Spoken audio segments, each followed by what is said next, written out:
What's going on, everybody? It's your boy J-Main, back checking in with the people. And look, if you are a gamer and you didn't pick up any of these new games that dropped on Friday, then what the hell you doing? We had Dragon Ball FighterZ come out and Monster Hunter World this past Friday. Now, if you like me, I couldn't miss a beat. I had to pick up both of them games. Now, Dragon Ball FighterZ I didn't get a chance to play yet, but I'll probably get to that tomorrow. I've really been putting most of my time into Monster Hunter World. Now, I wanted to do that because this is my first Monster Hunter game, so I wanted to know off the bat, like, am I going to be able to stick around for this game, or I'm going to drop it and just focus on Dragon Ball FighterZ? And so far, I put about 4 or 5 hours into the game. I feel like that's enough for me to drop my first impressions at least, and give you guys an idea of how I'm feeling about my first Monster Hunter game. Now, I do want to start off talking about the story because that's probably something I won't touch on much. It's pretty basic so far. You are part of a fleet that's trying to figure out what's going on with these elder dragons. You're traveling to the new world. Something goes wrong. I won't spoil anything.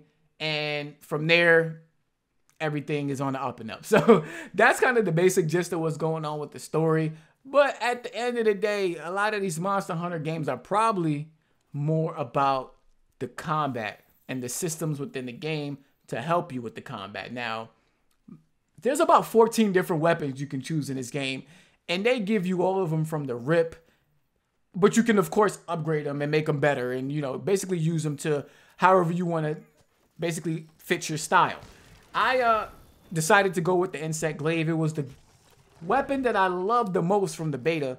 And what I love the most about it is it might not be the strongest weapon, but you can do this crazy ass move where you like vault yourself in the air, and from there you can do other attacks. But what I try to do is come down on the monster and get on its back. Now, when you get on its back, you basically can attack it from its back so many times until it gets dazed, and then you can knock it over. Now, that's not as easy as it sounds, because while you're on its back, the monster is going crazy, and he's trying to shake you off. He's trying to run into cliffs. He's trying to run into trees and knock you off, but you have to hold R2 to basically brace yourself while the monster is going crazy trying to knock you off. But it's like a nice little mini game within the game to try and knock the monster over. And when you knock him over, you can then attack its weak spots and do max damage, whether you're by yourself or with the party. Now, I've been playing mostly with a party, like 3, sometimes by myself, but I had as much fun by myself as I've had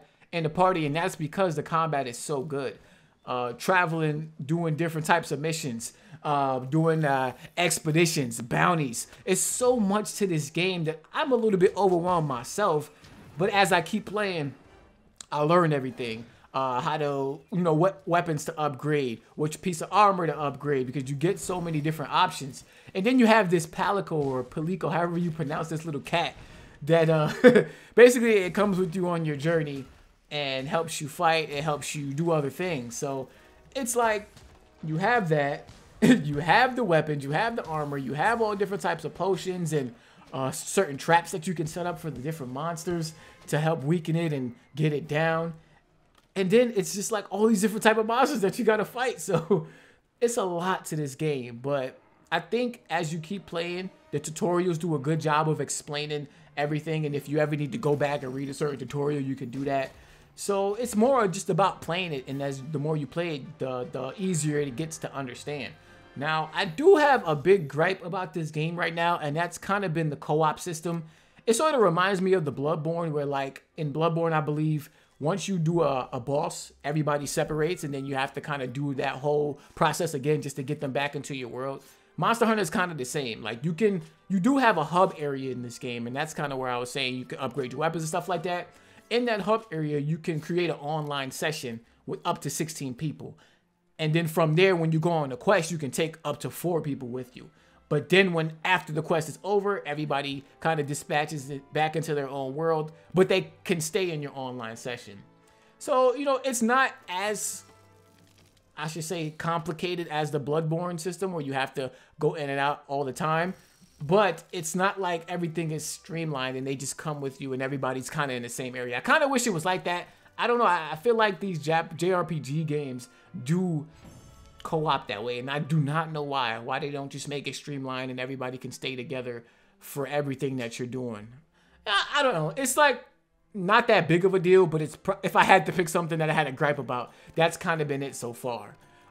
Everything else, man, I've been loving, man. This game is phenomenal. I know you guys probably saw that it got great reviews, so I myself am gonna do this impression video, and I plan on doing a review for this game once I beat it. So I'm gonna get back to it. Let me know down in the comment section if you guys picked this game up or if you plan on picking up Monster Hunter World. Rate the video, subscribe to the channel if you're new or if you haven't already, and I'll catch you on my next video. Peace.